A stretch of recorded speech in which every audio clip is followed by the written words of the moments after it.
That is a typical CR England experienced driver.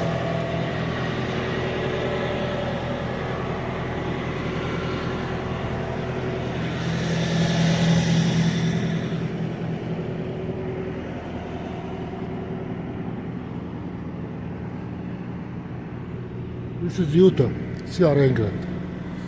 Just a nightmare. This is when you get into mentoring. Come on, man, why did you close this door?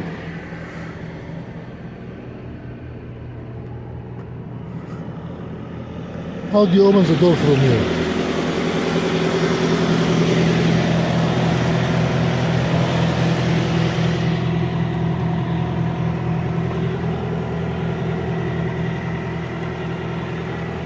No.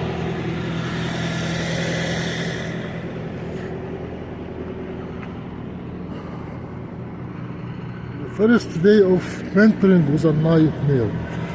Look at how to sit in this tight space, have no room for your legs. All the garbage is in the truck because the day cab.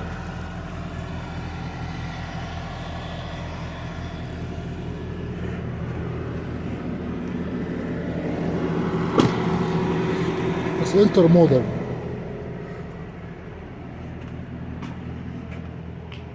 Only thing you learn different here is how to tie the straps. That's all you learn. The four corners. It's four corners of straps. And how to look here for the hook. That's CR England intermodal. There is nothing intermodal about it other than this. The chassis.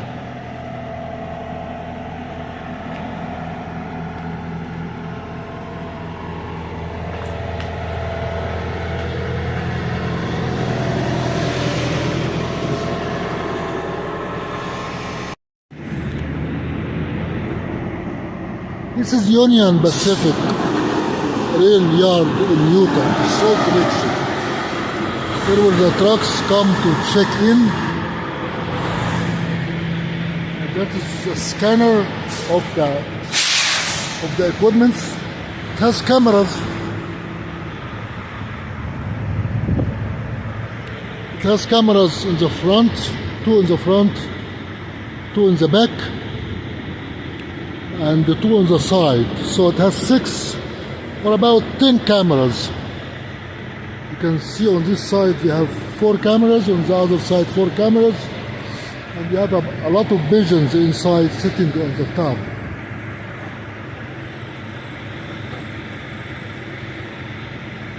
This is a scanner. So you first scan here, then you drive through to the front where you get your check-out credentials. And if you look at where this truck is at, in front of it there is a map for the zones, the red, the blue, the green, and the brown zone. So you have no problem finding the lot, the red lot or the green lot, the brown lot, or whatever you got. Once you found the lot, you can find your spot. These are the lots.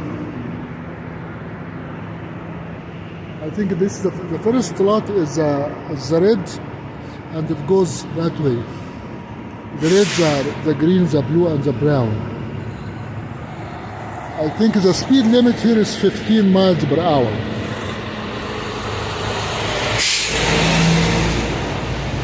The difference between a rail yard and any other yard is that here the chassis belongs to Union Pacific. So if the chassis has a problem with tires, with lights, with broken parts, you don't fix the chassis, you take it to the shop. The shop is all the way in the back. That is a Pacific Union shop. And you have to take the chassis to them to fix it.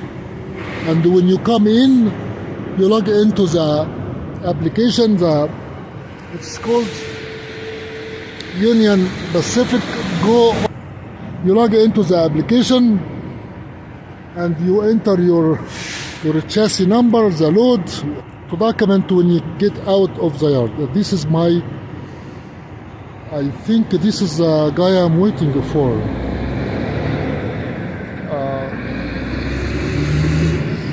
You document no, this is not. This is a clean truck. The truck I'm waiting for is a filthy truck. This is not our guy.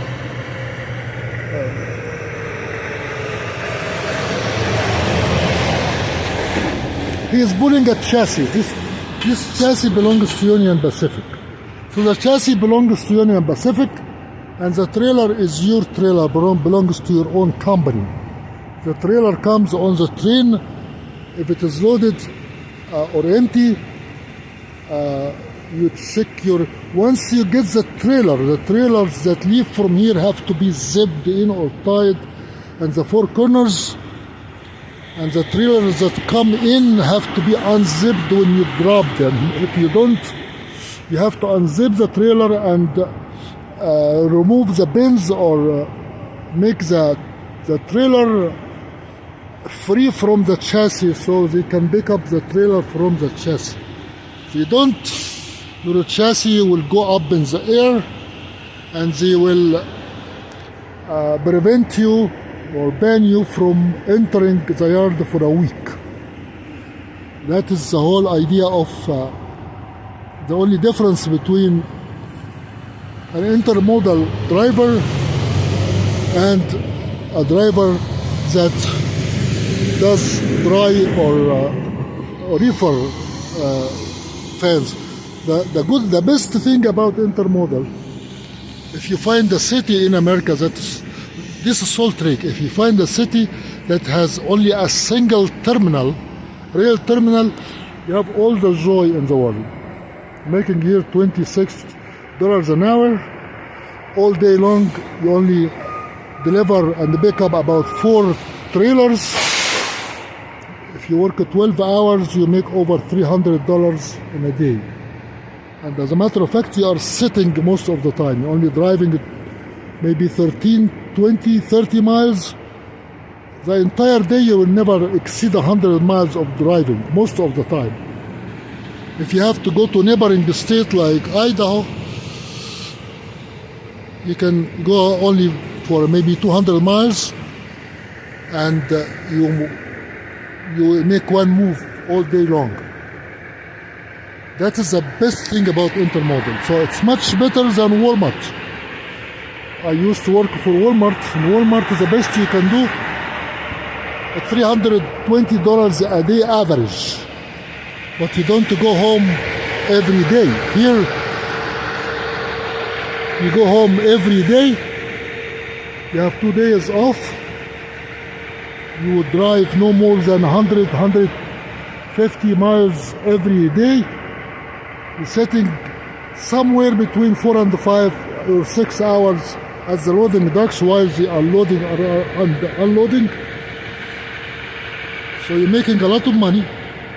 You're going home every day and you don't have to put up with the miserable trucking and on the road driving like the monster job I had before with Walmart. With Walmart you lose your mind, you lose your health, you lose your joints, you lose your heart, and you go crazy for very little money. Here you can make the same amount of money without having to go through all this miserable situation. I stopped here to get my permission to enter the yard. They told me my registration did not arrive yet. I have to come back tomorrow. So I am enjoying the beautiful weather. We are very close to the airport. And something else I learned here when you work at when you come and go to the railroad Union Pacific, you are using another application besides Qualcomm. Qualcomm belongs to your company. You do you accept the loads, the departure, the arrival, the empty calls, and you enter the fuel level, all this stuff. But when you come here, you use another application. You have to use the Union Pacific Go to log in and to do everything from finding the space of the trailer, finding the chassis, tracking your load on your trailer on the trains. If your load is not in the yard, you can track it to find out how many hours it will take to arrive. As you see, this driver was asked to stop on the side, or maybe he is going to the bathroom. There is a bathroom there for drivers, so the place is very clean. The difference between Salt Lake City and Chicago, or any big city like Los Angeles or New Jersey, the difference here, you have only one rail terminal. That is Union Pacific only. You don't have the other 5 or 6 railroad companies. Like Chicago, you have a monster number of rail yards. Here you have only one single yard, that is Union Pacific. And as you see, there is not too many trucks. You don't have to wait here for 5 or 6 or even 20 trucks in front of you. There are only 2 or 3 on the line. What else do you need to know about rail intermodal? Very seldom that you are going to lift the trailer from your chassis when you arrive. Very seldom. You only pick the trailer from the spot and you drop it in the spot. And you can track the trailer before you come here to find out whether the trailer is here or not, or whether the trailer is which spot is it located. And then when you leave, you have to have the trailer number, the chassis number,